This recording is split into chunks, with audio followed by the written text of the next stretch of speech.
अस्सलाम वालेकुम। रीडर कॉलिमी वाली की मैथ ऑनलाइन क्लास में खुशामदीद। हम एक्सरसाइज नंबर 1.1 का क्वेश्चन नंबर 2 पढ़ रहे थे और आज हम करने जा रहे हैं question number 3। Express the following the parameter P of a square as a function of its area. Second है the area A of a circle as a function of its circumference सी।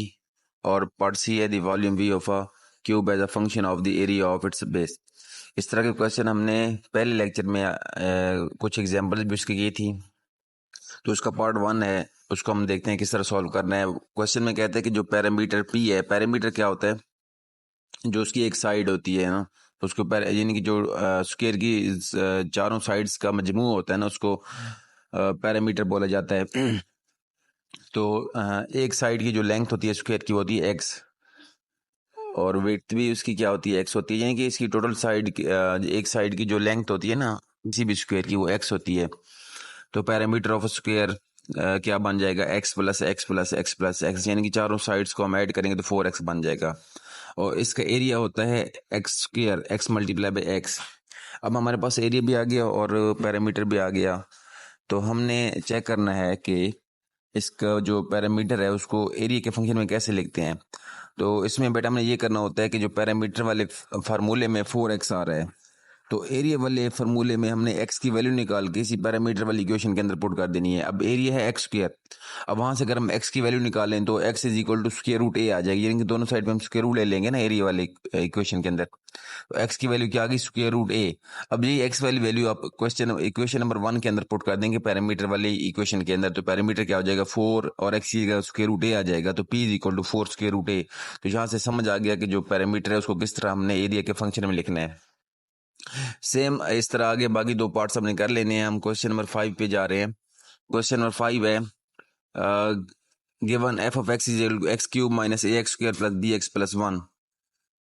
अब वहां पे क्वेश्चन है कि function की value में given है, लेकिन वहां पे दो अननोन वैल्यूज है ए और बी, और कहा गया कि अगर एफ ऑफ 2 की वैल्यू -3 हो और एफ ऑफ -1 की वैल्यू 0 हो तो आपने ए और बी की वैल्यू फाइंड करनी है। अब इसमें सिंपल ये करना है, वो हमें फंक्शन की आंसर बता रहा है, यानी कि अगर एक्स की जगह 2 पुट करें तो आंसर -3 आना चाहिए, और एक्स की जगह अगर -1 पुट करें तो आंसर 0 आना चाहिए। तो हम दोनों जो हमारे पास नाउन वैल्यूज हैं, f of 2 is equal to -3 और f of -1 is equal to 0, तो इसको हम यूज करेंगे इस इक्वेशन के अंदर, यानी कि एक्स की जगह 2 पुट करेंगे पहले। स्टार्ट सोल्यूशन में देखें आप, F of X equal to X cube minus A x square plus B x plus 1, तो पहले एक्स की 2 पुट किया, क्योंकि हमें इसकी वैल्यू का पता है कि जब 2 पुट करेंगे आंसर हमारे पास आ जाएगा -3। तो F of 2 is equal to 2 cube minus A into 2 का square plus B into 2 plus 1, और इस तरह जब इसकी वैल्यू पुट करते हैं तो आंसर आपके पास आता है 9 - 4a प्लस 2b। अब यहाँ पे एफ ऑफ 2 जो लेफ्ट साइड में पड़ा है, हमें उसको आंसर का पता है, उसका आंसर हमारे पास होता है -3, तो उसकी जगह हम -3 पुट कर सकते हैं। सेम अब नेक्स्ट इक्वेशन पे चलते हैं, जहाँ पे x की वैल्यू हमने -1 पुट करनी है, तो -1 पुट करने से उसका आंसर आता है -a - b।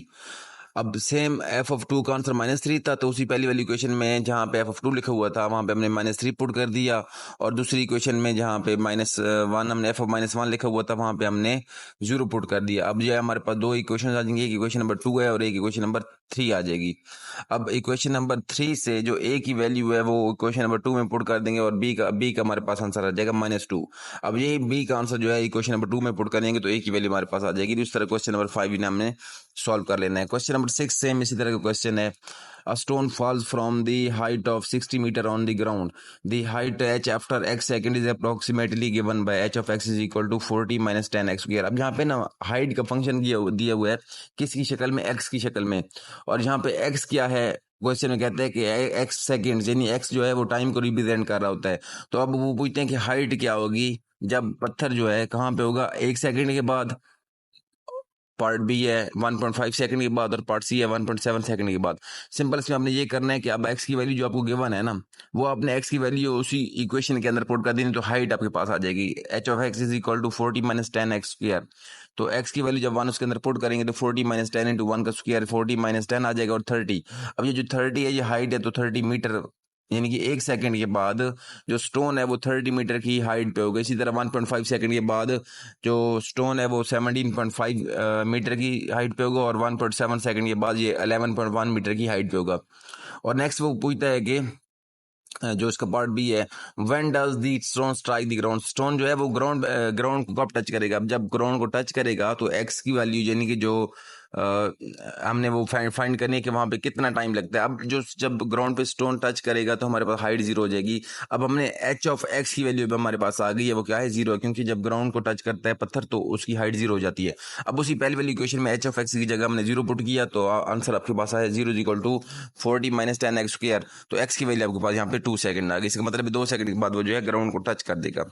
तो इस तरह हमने क्वेश्चन नंबर 6 भी कर लिया। अब नेक्स्ट इंशाल्लाह हम अगली क्लास में मिलते हैं बेटा। खुदा हाफिज।